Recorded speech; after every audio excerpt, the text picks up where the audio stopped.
Well, this week I'd like to talk about the book of Hosea. We taught that in youth group this week, and it is a heartbreaking story because it's literally a man who's told by God to marry a woman who will be unfaithful to him. God even says, go and marry a prostitute woman and have children that you won't know for sure are your children, and marry this woman who you won't know if you come home after work if she will be there or not. So this is the opening of the book of Hosea, and people say the Bible is boring. Whatever. But anyway, Hosea illustrates a very simple truth. God values his relationship with his people the same way that a husband values the relationship with his wife. Okay, God could have picked any relationship. He could have picked friend, he could have picked brother, he could have picked master, he could have picked teacher, he could have picked king, and in fact, he has picked all those relationships.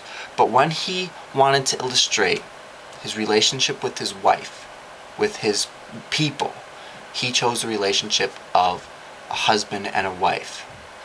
And he goes so far as to say that when we are unfaithful, when his people are unfaithful to him, it's like a husband who's jealous of his wife who's unfaithful. And that's strong language. That's strong words. That's strong meaning. And that means that God thinks that he loves us and he values our relationship so much that it's like a husband and wife. He says things like, in chapter 2, he says things about just the unfaithfulness of his wife, and he says something like, you put on clothes for all these other lovers, you put on beautiful makeup and beautiful jewelry, and you don't do anything for me.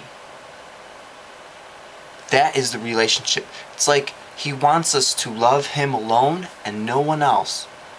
And not in this weird cultic way, but he wants us to love him first and primary, and then all the other relationships of the world fall into place. And so in studying Hosea chapters 1 through 3, I have been broken because this is what it tells us. It tells us that we are adulterous people and that we turn our backs from God. We choose other lovers. We choose other gods. And God wants us to choose him alone. Just try to live that out. Try to be a person who values the relationship with God like a husband values his relationship with his wife. That's all for this week.